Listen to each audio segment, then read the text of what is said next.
uniéndose a esto en español, que tenemos interpretación. Y se va a hacer la interpretación, como verán ahí en la pantalla. Viendo hacia abajo van a ver un globo, van a seleccionar español, ese icono, y ahí van a escuchar toda la interpretación al español. Si están en un teléfono van a ir a 3 puntos, luego van a ir a más, van a ir a interpretación, luego se escoge español e igual nos escucharán. Muchas gracias.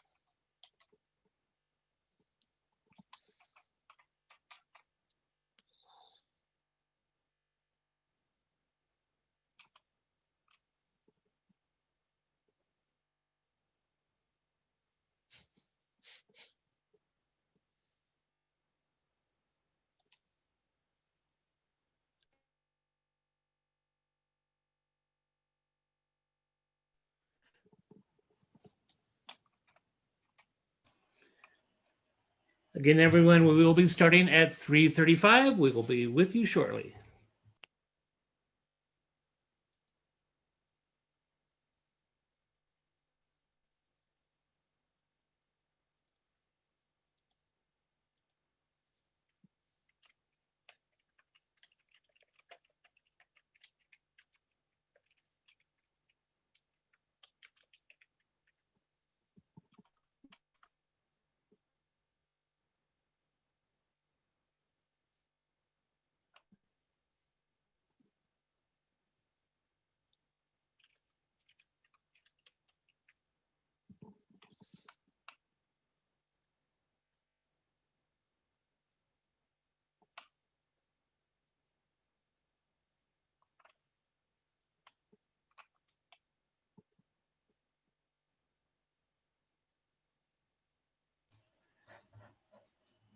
Thank you for joining us, everyone. We will be getting started in just a minute.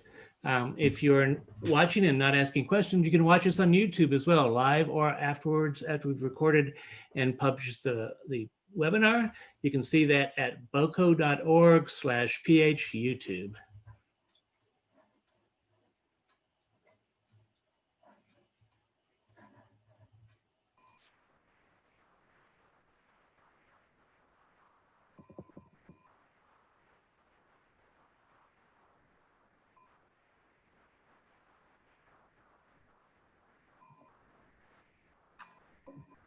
Good afternoon, everyone. My name is Chana Gasetis. I'm the spokesperson for Boulder County Public Health. I want to welcome you to this webinar update.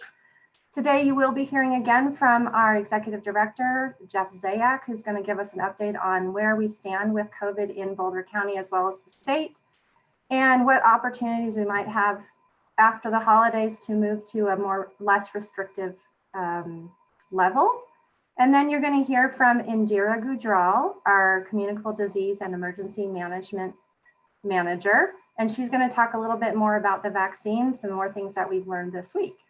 So I will first hand it off to Mike Stratton, who's going to talk to you about a little bit of housekeeping. Thank you for joining us.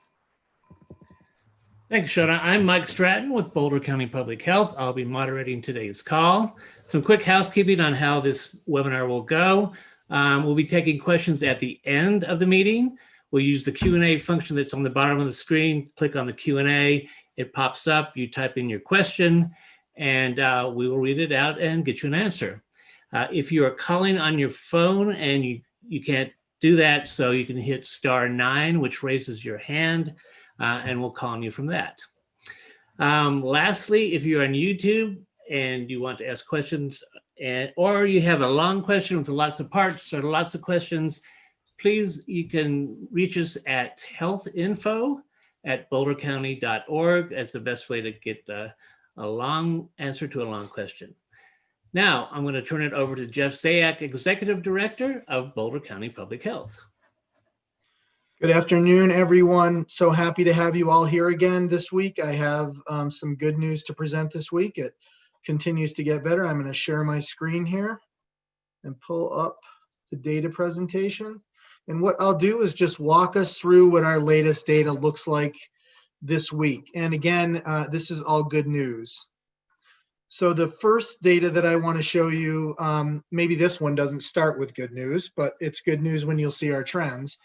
but the COVID was the leading cause of death during the first week in December. So what I wanted to do here is just remind folks that this is a serious disease. We have hope, as you'll hear me talking about throughout this, but COVID is now the #1 leading cause of death in Colorado. And it's really important to keep that in mind because we know that this has serious impacts, and it's not just on our oldest population. So it is a serious disease. We want folks to take it seriously as we move forward. This next slide is the 3 indicators that are assessed for each county at the state level. The 3 indicators are the 2-week cumulative incidence rate, the 2-week average positivity rate, and whether we have decreasing or stable hospitalizations and for how many days. So as you can see here, this week we are at 526 per 100,000 for a 2-week incidence rate, which means we are still in the red level, as you can see here, which is severe. Our numbers are decreasing, which is positive. Last week when I reported, I believe we were around the mid 600s, so our numbers are continuing to come down. In order to get to orange, we have to be below 350. So the break point on this between these 2 colors is 350 per 100,000 for a 2-week period. And we would have to be in that incidence rate for at least 2 weeks in order to be able to move. We would also need to be lower than red for these other 2 as well. As you can see, our 2-week average positivity rate is 6%. That's been dropping. And we are stable or declining in terms of hospitalizations, but we are still in the yellow. And I'll show you a specific slide on that as we move forward. This next slide just shows you the same graph I showed you last week, which is the Denver Metro new case rates by county, the 7-day moving average. Again, good news, all 7 counties in the Metro, their case rates are decreasing, as are their numbers. This is our new case rate in Boulder County, and it continues to decline. It is heading exactly in the right direction that we need it to.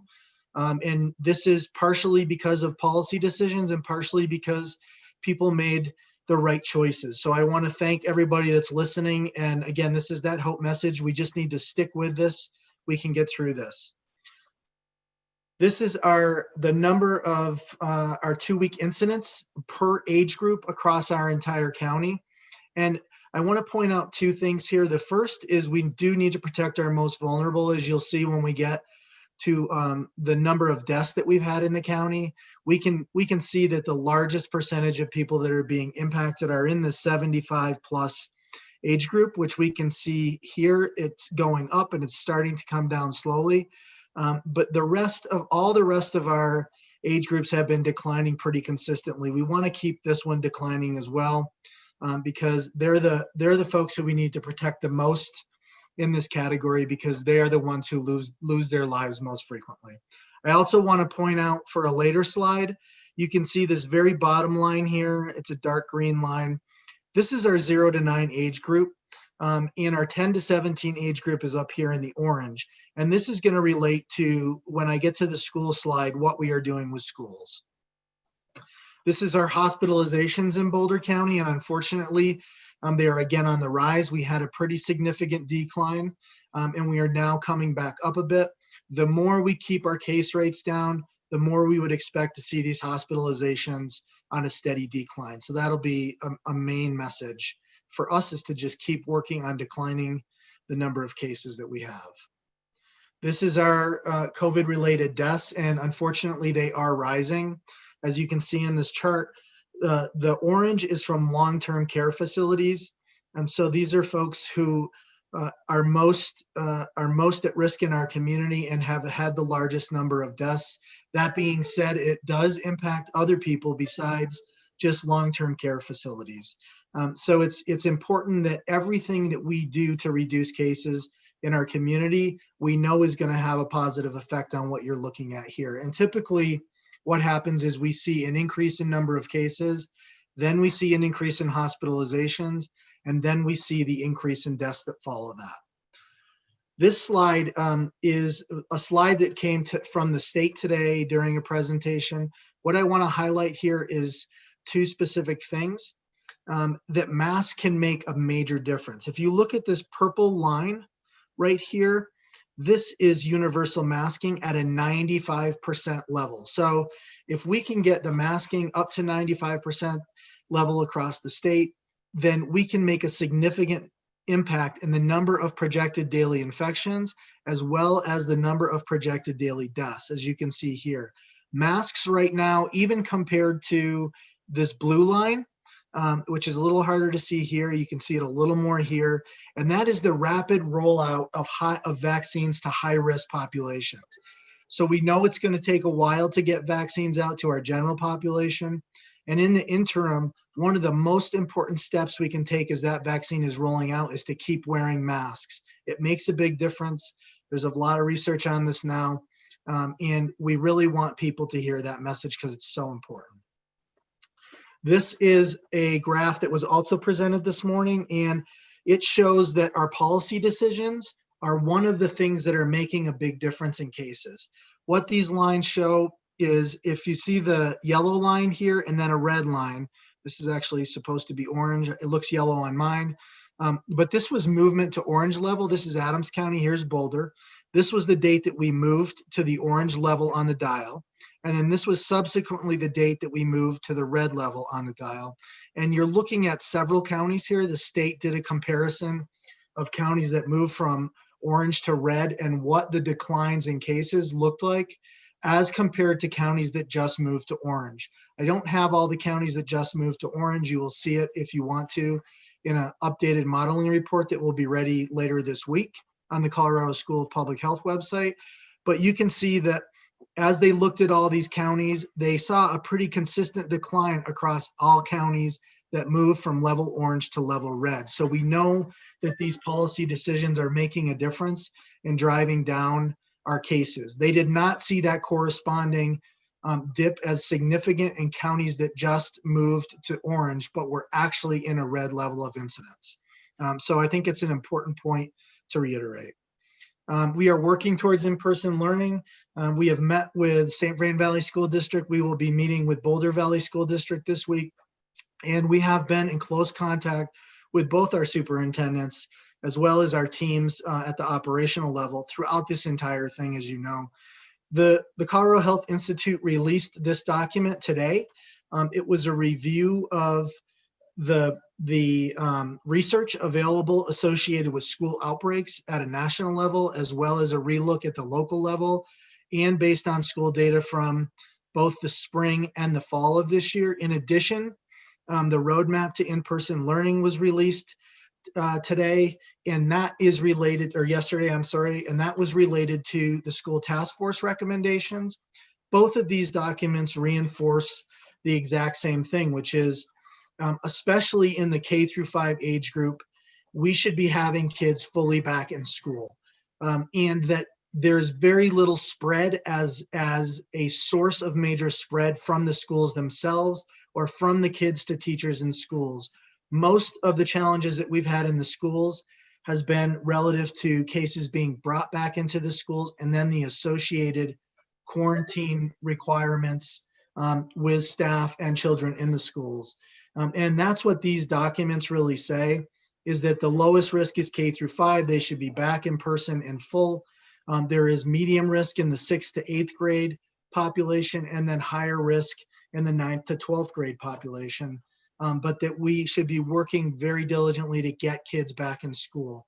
And that's the message that I want to make sure that people hear, is that not only does this, the decisions that we individually make have impacts on schools, it has impacts on our businesses, it has impacts on the death rate in our community and how many people we see dying, which are people's mothers, fathers, grandfathers, uncles, brothers, sisters, and we know that that is awful and horrible, and we want to prevent that to the maximum extent possible. So please continue to really focus on avoiding these holiday travel times. Now is not the time to travel. It's the time to spend time with the people who live under our roof, in our families, and really reduce those social gatherings.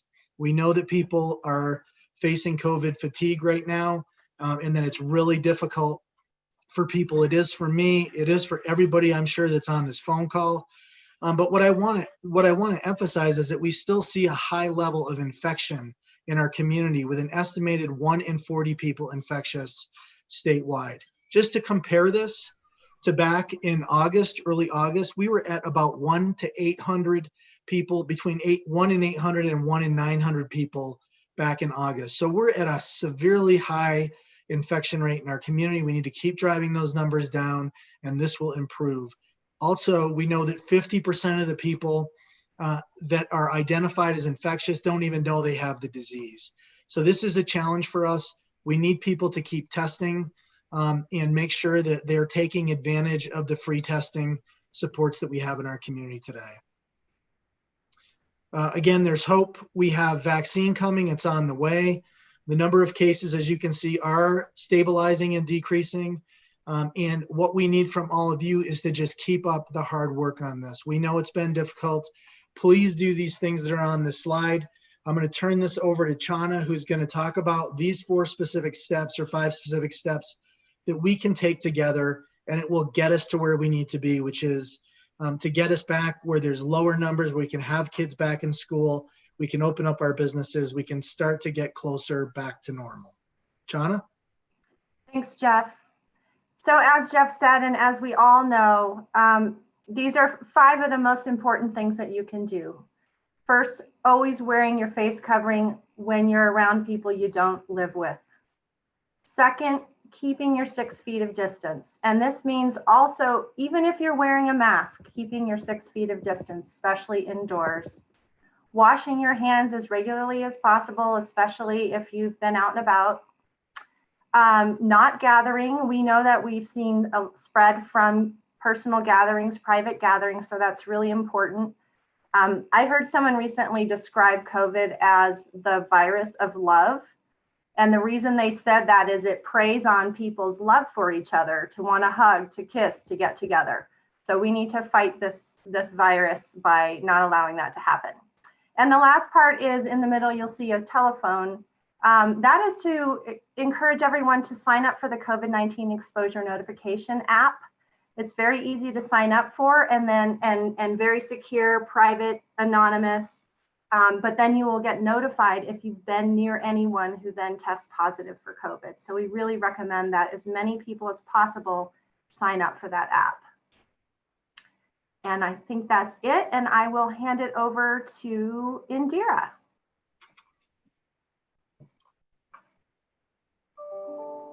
Thank you, Chana. Thank you, Jeff. I just want to make sure I have the right slide deck. Can you see that, Mike? Yep, looks great. Good. All right, thank you. So I'm Dr. Indira Gujral. I'm an epidemiologist and the division manager for communicable disease and emergency management at Boulder County Public Health. And we are working in partnership with our offices of emergency management in Boulder and Longmont and CU to develop a robust COVID vaccine plan. Let's see if I'm, hold on.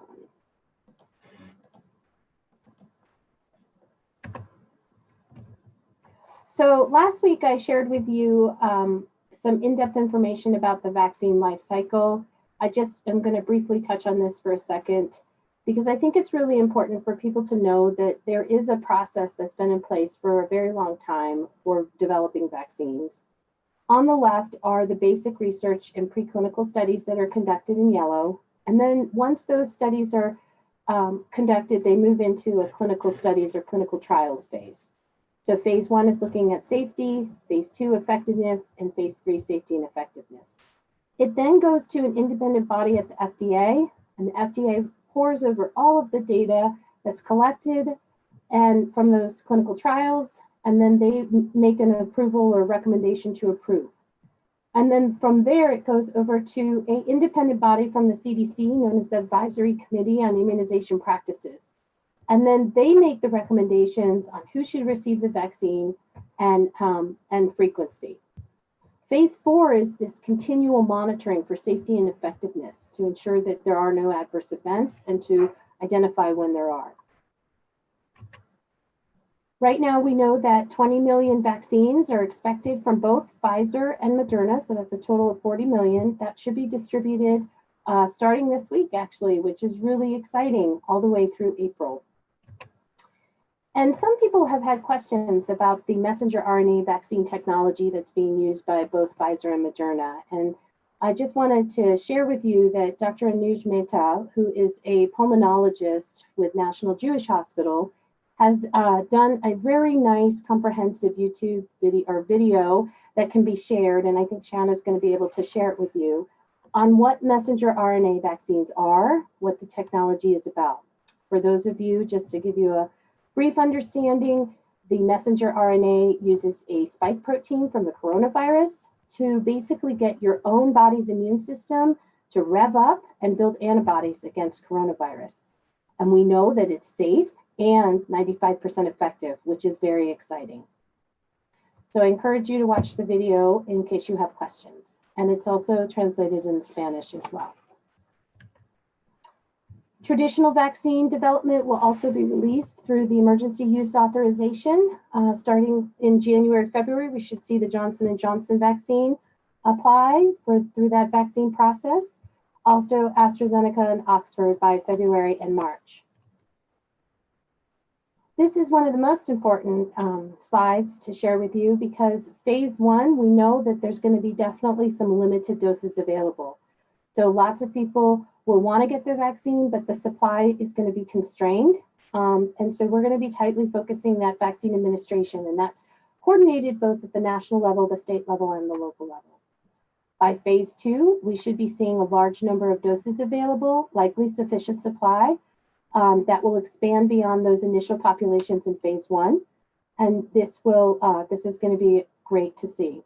As we get to phase 3, we will have sufficient supply and open access to vaccination. You'll be able to get vaccines from your traditional vaccine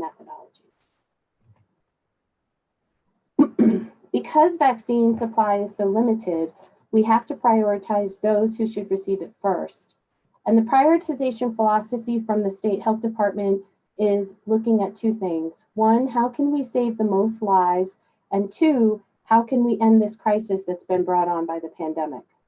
So what you see here in 1A are vaccines that will go to the highest risk healthcare workers and individuals. So right now we're seeing the vaccines being distributed to our hospital employees and those healthcare workers who are at risk because of their day-to-day activities. We will also see vaccine distributed to long-term care facility staff and residents, which is very exciting, and I'll have more to share on that in a minute. By phase 1B, we will see the moderate risk healthcare workers and first responders receiving vaccine. And by phase 2, that there is the high risk individuals and essential workers. So this is a large group of people based on age, their risk based on employment, also their risk based on comorbidities that they might have, or other chronic conditions that they might have. In phase 3, hopefully by this summer, I think we're hopeful that anyone who wants to get the vaccine who's pretty healthy, anyone age 18 to 64 without high risk conditions will be able to receive the vaccine. One thing I want to point out here is that children are not included in this phase distribution, and this stems from their absence of involvement in the clinical trials. So we do know that clinical trials will be starting among children once we get some evidence and scientific data back on what's happening with the adults. We also know that pregnant women and breastfeeding women are also have been left off of those clinical trials as well. And so if you're pregnant or wanting to become pregnant, or if you're a breastfeeding parent, we encourage you to talk to your obstetrician or your general practice provider to get guidance, because we know that getting infected with COVID can actually be more harmful than potentially getting a vaccine. So vaccination is underway. So I think everybody was really excited to see that Dr. Amy Maddox from Boulder Community Health received a first vaccine, and we're just so excited for this because we know that this is going to help us, get rid of this COVID virus and get us back to normal, but it's going to take some time. We have received information that the 5 area local hospitals in Boulder County have received their doses, and they are working steadily to have a staggered vaccination approach in which their employees will start getting vaccinated. But we know these doses are arriving or have arrived already, so that's very exciting. One thing I wanted to share is about care facility staff and residents, and that's because this vaccination approach and strategy is actually going to be managed by Walgreens and the CVS National Partnership. So Walgreens and CVS have entered into a contract with the US government to provide vaccination strike teams to go into the skilled nursing facilities first, and then long-term care facilities and assisted living. So I put some numbers in there because there are a large number of them. And we know that the vaccine in Colorado, the vaccine for rehab facilities is going to depend on whether those rehab facilities take COVID patients or not, taking care for them or not. And just to give you some situational awareness, we know that there are 42 skilled nursing facilities and long-term care facilities in Boulder County, and that does not include our independent living situations. As we move into phase 2, we're looking at high-risk individuals and essential workers. So there is a list here of those that qualify as a high-risk or essential workers. And I just want to point out that this group here in the state of Colorado represents 2.7 million individuals. So that's a lot of people who are going to be wanting the vaccine. So we are going to be working with our sister counties across the Metro Denver region. We're going to be in collaboration with our other local partnerships as part of the Metro Denver Partnership for Health. And our goal will be to develop strategies for prioritizing among the phase 2 groups. Because we know that we're not going to be able to do all 2.7 million people at one time. So some phase 2 considerations, like I said, limited supply of vaccine, the transmission risk of disease, things that we need to think about are essential workers, those who interact with the public, our teachers, our grocery store workers, and individuals that live in living situations that puts them at an increased risk of transmission. And then, of course, we have individuals with comorbidities, so chronic conditions such as diabetes, heart disease, that might also put them at increased risk for any type of COVID exposure or having severe outcomes. And then lastly, we'll be moving into that general public phase, which is that 18 to 64 years of age. And if you want to learn more information, you can go to the State Health Department. If you have any questions about the vaccines, you can call the CDPHE call center, and those websites and phone numbers are on there for your information. And then this was really awesome. We did see a Moderna participant share their experience publicly. And if you want to learn more about that, you can go and watch this 5-minute video about what it was like to be a participant in the Moderna clinical trial. So just to reiterate what Jeff said, get the vaccine when you can, and it's really going to help our businesses and our schools stay open, get our community back open. But just remember, it's still with us. So we're in this transition period. COVID is definitely still with us. Everybody in the community is doing a fabulous job. We want to see those incidence rates come down. We want to have people get tested when they need to. But this holiday season is going to test our patience. And I do encourage everyone to reconsider what their holiday plans are and make sure that you are staying home. Mike?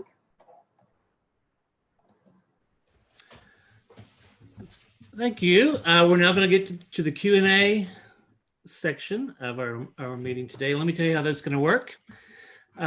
We'll answer as many questions as we can from as many people as we can, depending on how much time we've got. Our presenters are approaching these topics from a place of respect. We ask you to do the same.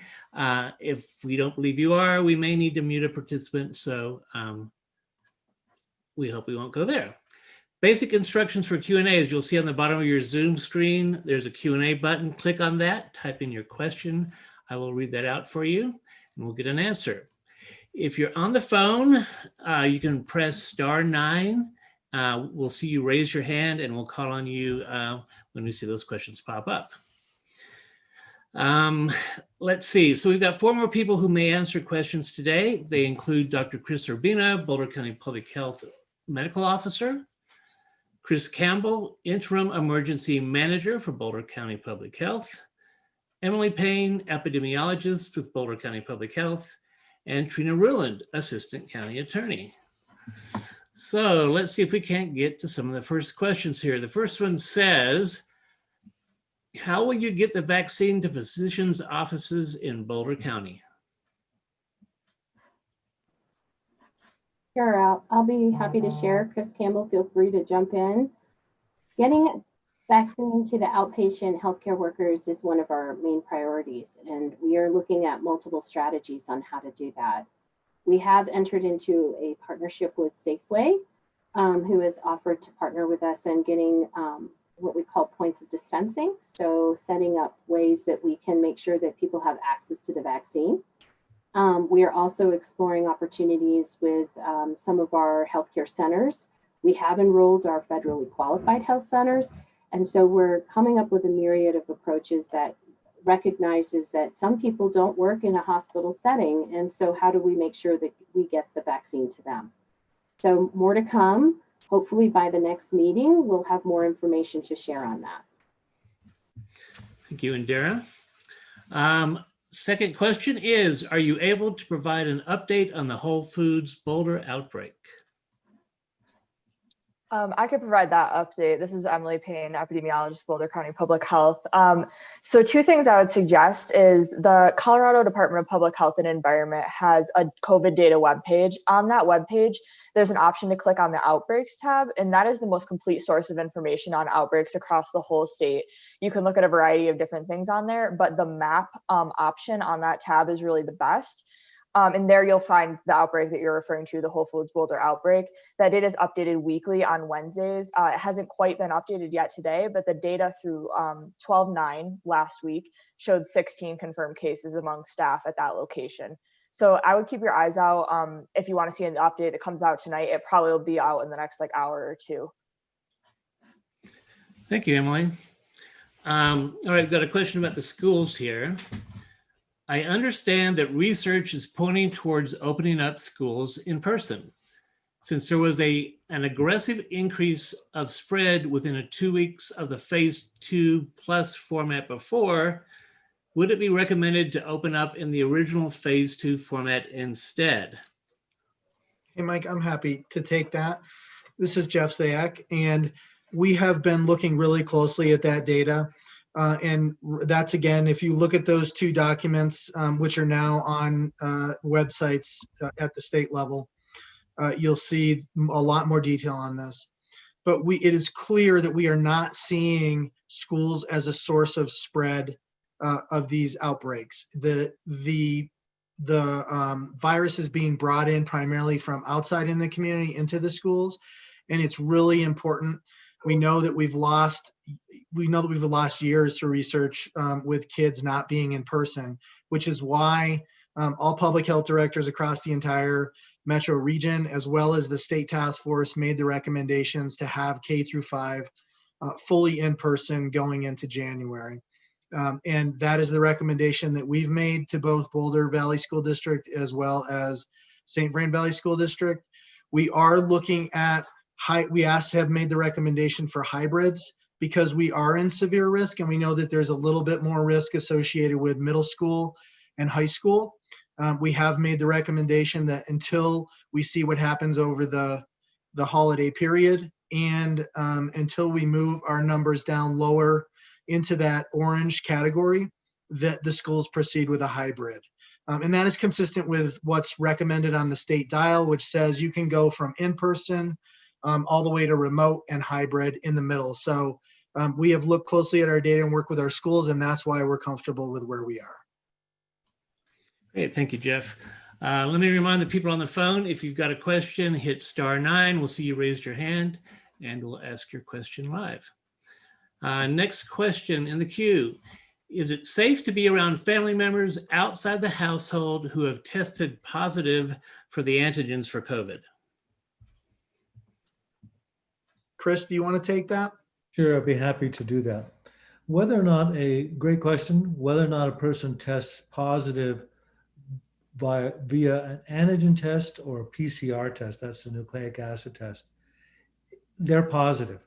So if you are positive with either test, then you should be in isolation for 10 days away from other people and until you have a decrease in symptoms and no fever for 24 hours without ibuprofen or acetaminophen. So that's isolation. If you're isolated, you should not be with other folks.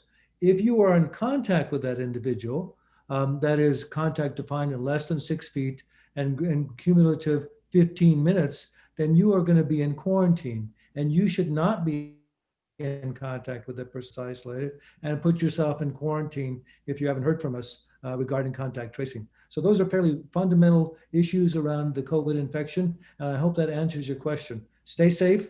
And how you do that is what Indira talked about earlier, is wearing a facial covering, physical distancing, avoiding people that are sick, you being, if you're sick, stay at home, avoid large crowds. Those kinds of things are going to keep you safer this holiday season. Thank you, Chris. Indira, I've got a number of questions asking where certain people fall, if they fall within phase 2 or not. So I'm going to tell you which the groups are. One is college teachers. The second is retail marijuana, medical and recreational workers. And the third is childcare staff. How will they fall within that phase 1, 2, 3? Yeah, so those are really good questions. We are waiting information from the State Health Department. They have developed a list of occupational jobs that will be classified as to who will go into the phase 2 distribution. And so we've been waiting on that for this past week. Don't worry, I've been advocating for all of you, but until we know more, we need to be systematic and fair about how we do this. And so that's one way that we're going to do that. We're also working with our Metro Denver Partnership for Health because we want to make sure that we are standardizing our approaches across the metro region, because we know that people can live in Adams County but work in Boulder County. And so that approach is going to make sure that we're all coordinated and sending the same messages. So more to come on that. We hope to have that soon. Probably in 2021, we'll be able to share a little bit more on that information. Thank you, Indira. A number of people have asked for copies of the slides. We will post those to the website, the community update website, so you can look for that there after the meeting. Let's see. Boulder has a large anti-vaccination community in general. How are you going to combat this? And what can you do with folks who work with the public and refuse to get vaccinated? Sure. Do you want me to take that one? Okay. Please. It's true that Boulder has a perception that there is a large anti-vax community. We know that many parents in particular are vaccine hesitant. And we worked with Chana a number of years ago to do some focus groups to kind of learn more about those vaccine hesitant parents. And what we found is that most vaccine hesitant parents are actually consider themselves vaccine champions. They believe in vaccines, they support vaccines, but they don't always want to follow the schedule. And so as a result, our data sometimes looks like we have low rates, but usually by the time children are up to 15, we do see some the full vaccination schedule followed. That being said, we know that people are hesitant, so we are definitely going to encourage people to reach out to that call center at the state to make sure that we are clear and transparent with all the information that we learn about all the vaccines, answer as many questions as we can, and promote the vaccines, because we have seen the scientific data that shows that it's safe and effective. We will also have strategies, because we know that people of color in particular have been harmed by past medical wrongs. And so we are working on a strategy to ensure that we have cultural responsiveness in our planning. So that way we can make sure to reach out to everyone in our community and answer those questions. Anything to add there, Bina, or anyone else? I'd just like to say, and adding to your excellent points, is that We know this vaccine is both effective and safe because of the protocols, the clinical trials that you described earlier. So I do think that giving that information to folks and answering their questions in a very positive, affirmative way, I think will help people understand the need for this in vaccine. So I like the ideas around communication, but I think I want to emphasize that we still need to emphasize that this is a safe and effective vaccine. Thank you, Chris. All right, we have a question asking if we are recording this and if we will share the recording. Yes, that will be available on our YouTube channel, which is at boco.org/PH YouTube, PH for public health. You can also find that link on our community update page, so you can go look there. Let's see, we have a bunch of vaccine ones. Let's see what else we have.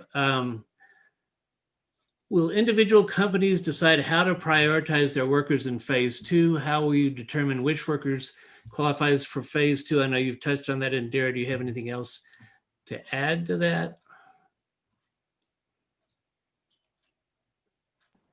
We are certainly encouraging everyone to get the vaccine. And we also recognize that employers are in situations where they may not be able to mandate it.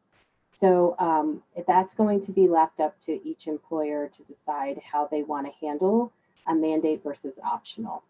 Trina or anyone from the legal perspective might have a different perspective too.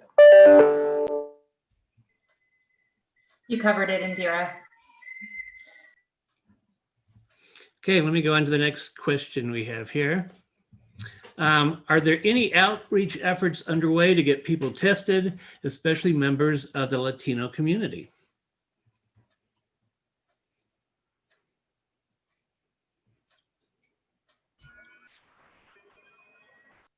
Chris Campbell, do you want to take this one? I can take that one. Hi, everyone. Chris Campbell. I'm the emergency manager with Boulder County Public Health. So good to see you all. Yeah, this is a very important question, and we appreciate it. We have created a unique partnership with Boulder Community Health and working with cultural brokers and community members to provide testing near neighborhoods we know have been disproportionately impacted by COVID. We've had a great turnout there, and community members have been able to access testing in that forum.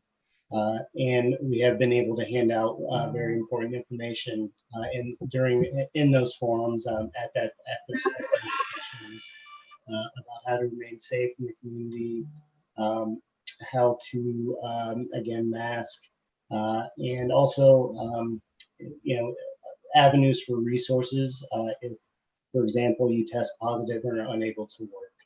So it's a great question. We've recognized that as a potential gap in our testing in the county, and we have been out and been able to test throughout the community and have brought that closer to Latinx community members. We continually would ask community for feedback, and certainly if things seem, if they're not accessible, testing is not accessible, we're working on certainly culturally appropriate messaging and communications to provide at testing sites, and we welcome feedback if that's not the case right now. Okay, thank you, Chris. Next question. Would you say Boulder County has passed the time of when we would have expected to see a Thanksgiving spike in cases? Emily, do you want to answer that? Sure, I definitely can. So I think that we would have likely seen a bit of a spike a little earlier on, maybe early this week, late last week, were we to. I would say as well that across the Denver metropolitan area, all counties are on a similar trend to what we are seeing. I think that really just goes to show that the messaging is getting out there and people are doing what they need to do in terms of masking, the physical distancing, and not gathering with members outside their household. And I think that also really shows us that going into the upcoming holidays, we need to continue to do that. And hopefully we can continue on the trend that we are on right now. Thank you, Emily. Speaking of trends, if we maintain our current trend, when could Boulder County maybe get down to under 350 cases per 100,000 and back into the orange level? I'm actually going to ask Emily to answer that one too. She just did an analysis on that. Yeah, thanks, Jeff. So looking at our data, we would need with our population to average 81 or fewer cases per day in order to meet that. And that would be for 2 weeks at that point. So we would need to average 81 cases a day for 2 weeks, and then we would be at that level. Right now, we're still averaging just over 100 cases per day. So we're not quite there yet, but we are really closely monitoring that trend for sure. Thank you, Emily. Question, looking at the Boulder County Public Health data, it seems Longmont has a very high incident rate, at least currently, compared to other cities in the county. Would the county ever ease restrictions in the rest of the county but keep a particular city like Longmont under restrictions? Kind of similar to what happened with the 18 to 22-year-old population that we did in the fall. Hey, Mike, I'm sorry, I lost a piece of that when you were reading it. Can you read it once more for me? Sure. Looking at the Boulder County Public Health data, it seems there's a lot of cases coming from Longmont, a high incident rate as compared to other cities. Would Boulder County Public Health ever ease restrictions in the rest of the county to keep restrictions strict in Longmont, similar to the way the restrictions were placed on the 18 to 22-year-old population in the city of Boulder last fall? Thanks. Yeah, so I can take that. And again, I'm sorry, let me turn my camera on. This is Jeff Zayach. So we would not look at removing restrictions for other portions of the county and not Longmont. What we see right now, and if you remember back to that slide that I just presented that showed all of our population sort of carrying at the same level together, we know we have population-wide spread. We have people who travel in and out of our cities. We have people who travel in and out of our counties, which is why we focus so much when we're working at a state level to try to make sure that whatever strategies we put in place, those strategies are not just coordinated in Boulder County, but they're coordinated across Boulder County, which is why you've seen so much press around Weld County as an example. We definitely want to take coordinated approaches, and that's when we know we have the best impact across the entire area. Could I add one thing, Mike? I would just mention that when it comes down to the geographic boundaries, I always encourage people to think just because someone lives and resides in one area, let's just say Longmont, doesn't mean they were necessarily exposed in Longmont. And it also doesn't mean that they might not move around after they're already infectious out of Longmont, possibly. So geographic boundaries are somewhat arbitrary in a situation like this. And I think it really just goes back to what Jeff mentioned about having a coordinated approach. In addition, we have been looking at kind of how things have looked since November 1st. And although Longmont does have the highest case rate since November 1st, Lafayette and Lyons actually also have a quite high case rate, not that far below Longmont since that time. And we have to remember that when we look at pure counts, if the underlying population size is different, that can skew things. So we have to think about how many people live in an area when we're looking at those counts. Okay, thank you. Someone has asked to put the link to the Outbreak sites in the chat. I'm not sure if we're able to do that. If someone would do that for me, I would appreciate it. I will say that if you just Google CDPHE outbreaks, it pops up right to the top of the page. So that's one way to find that. I have a few vaccine questions here. Indira, let me line you up. The first one, is there one company's vaccine that is recommended over another?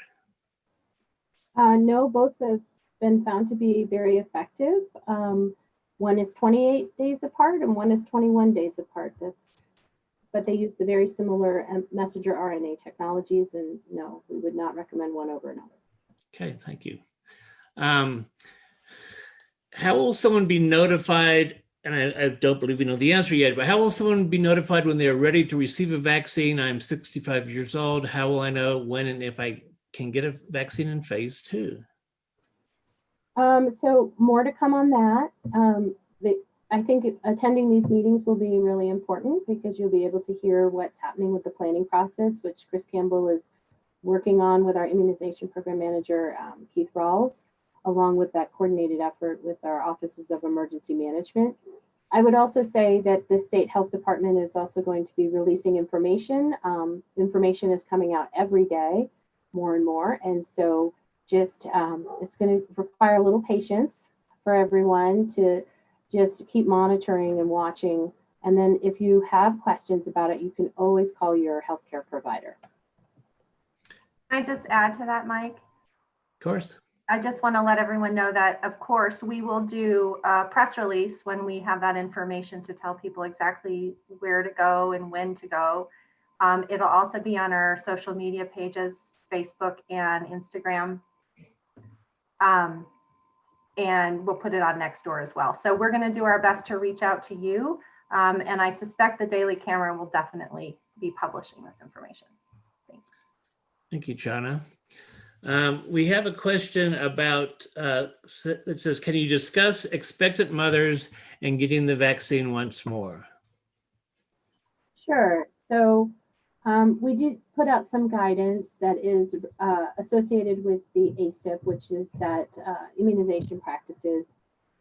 Sometimes, and I'm not sure if Dr. Bean is still on, but he can talk a little bit more about this, but pregnant women traditionally are not included. They're universally excluded from clinical trials. And in this case, I think that might have caused a little bit of a disservice. So we have to learn more about pregnancy. If a pregnant woman works in a high-risk occupational setting, or is a healthcare worker, the risk of them getting COVID could be far worse than the actual vaccine. And so we do encourage, if you're pregnant or you're breastfeeding, please talk to your provider and talk to your doctor about whether you should get the vaccine. If you're a teleworker and you can stay home and you don't have those high-risk exposures, that might, change your plan as to whether you get the vaccine versus if you're working in a high-risk setting. Okay, thank you, Indira. One question here for Dr. Urbina about antibody test. While Boulder County doesn't publish antibody results, CDPHE does, and it has been climbing the last month with a recent high of over 20% positive for a 7-day average. It regressed slightly the last couple of days to 18.4%. That coincided with a huge increase in test results. By the way, what happened to cause that? Are the people doing antibody tests semi-randomly selected? In other words, like when I give blood, do they test it then, or does it favor those who are more likely to be positive? And within the limitation of the antibody test accuracy, can you please comment at this? Can you please tell me what these tests tell us? Does this mean 20% of the population has been exposed? For instance, are you immune for some time, et cetera? Thanks for answering. Alec, I'll try to answer this quickly. A great question. I remember you asking this last time. So let me just summarize where the antibody testing is. Antibody testing is completely random. People choose to get that antibody test. And I think we did have a spike right prior to Thanksgiving and during the month of November because people were concerned if they had come and exposed to family members or they were taking a trip, they wanted to know if they had the infection. The challenge with antibody testing is that it's not as accurate and it's not to be used for diagnostic testing like a PCR or the antigen test. And everybody reacts differently. You may or may not produce antibodies if you have the infection, and that's unfortunate because it's not as good a sensitive test for predicting whether or not you had the infection or not. We also don't know how long the antibody stays up in the natural history of the immunization. I think in the future we'll know more about this as we learn more about the disease. Again, this is a novel virus. And also we'll learn a lot about the clinical trials when we're giving the vaccine and understanding how the vaccine actually boosts your abilities to fight off infection. And a component of that is the antibodies. So I can't speculate what that 20% means. I can't speculate because it's such a convenient sample of people who choose to get an antibody test. I wish I had more of an answer, but stay tuned. I think I would encourage you to read the literature and do your best to try to keep up to date. And feel free to ask this question again, and I'd be happy to answer it based on the new information that we get. Thank you, Dr. Urbina. I know you have to leave us. We do have one more question I think we have time for. We're about out of time. Can you tell us about the accuracy of the new at-home COVID test? Anyone have an answer for that? We don't have an answer yet. It's such a brand new test. I would encourage you to read the product label. You know, I think that was tested early on. It's approved.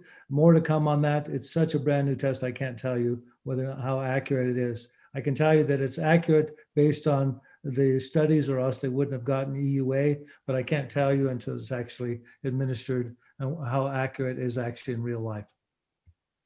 I'm sorry I have to leave.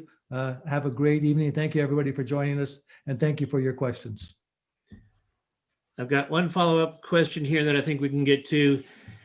It says, to clarify my question, many companies have some employees who are public-facing and others who are not. Will employers decide who is public-facing enough, or will there be something like a minimum number of hours of time with the public to qualify someone for phase 2? Will certain employers be given vouchers or something similar so people can turn in if they qualify? How will this distinction be made? So I think I can start to answer this. Unfortunately, I'm not going to have an answer for you for that question. We are working with our human resources to identify which of those occupations, once we get the list, will be in that 1A phase, 1B phase, or in that phase 2 group. And once we have those occupational lists, that's really going to help us. Sorry, I've got children upstairs. But once we have that information, we'll be able to share it with all of you, and then you'll have a better sense. And employers will be able to use that to help determine which of their employees will fall into which phase. So more to come, and thanks for being patient. Thank you, Indira. Yes, still much to come. I think we've about run out of time for questions. Jeff, would you like to finish us up with any final thoughts? Yeah, thanks, Mike. And again, I want to thank everybody for tuning in today. We hope to see you here each week that we do this. What I want to say to folks is, just as a reminder, number one, there is hope. We have vaccine moving forward. We know that that's going to take a while to get into our community, so we need everybody to bear with us. If you keep watching these, as Chana said, pay attention to the papers. It'll be on the news as vaccine is more and more available, and as we begin to answer more questions like the ones you've asked today. I also want to reiterate the importance of, between now and the time that we have more vaccines circulating, the best way for us to be able to minimize impacts associated with this disease spread is by doing those things, wearing a mask. You saw from that data how effective mask wearing can be. Please do take the time to put on a mask and make sure that you're protecting others and they're also protecting you when they do that. Also, again, going into what we know will be a challenging holiday. Even though we didn't see much of a spike associated with Thanksgiving, we have real concerns, again, with our winter holidays, Christmas, Hanukkah, but especially New Year's. So please make sure that you stay with your own family under your own roof. Now is not the time to be bringing other folks into your household and into your gatherings. We need to get through this 1 year of doing this, and we'll have some vaccine in place and we'll be in a better spot. So please, I encourage each one of you to take it seriously. You can all help us be in a place where we have much less impacts, where we don't have to worry about all these policies and having debates about them, because this is preventable, and it's preventable by doing those things that are on that last slide. So thank you all again, and I hope you all have a wonderful holiday, and please again, follow those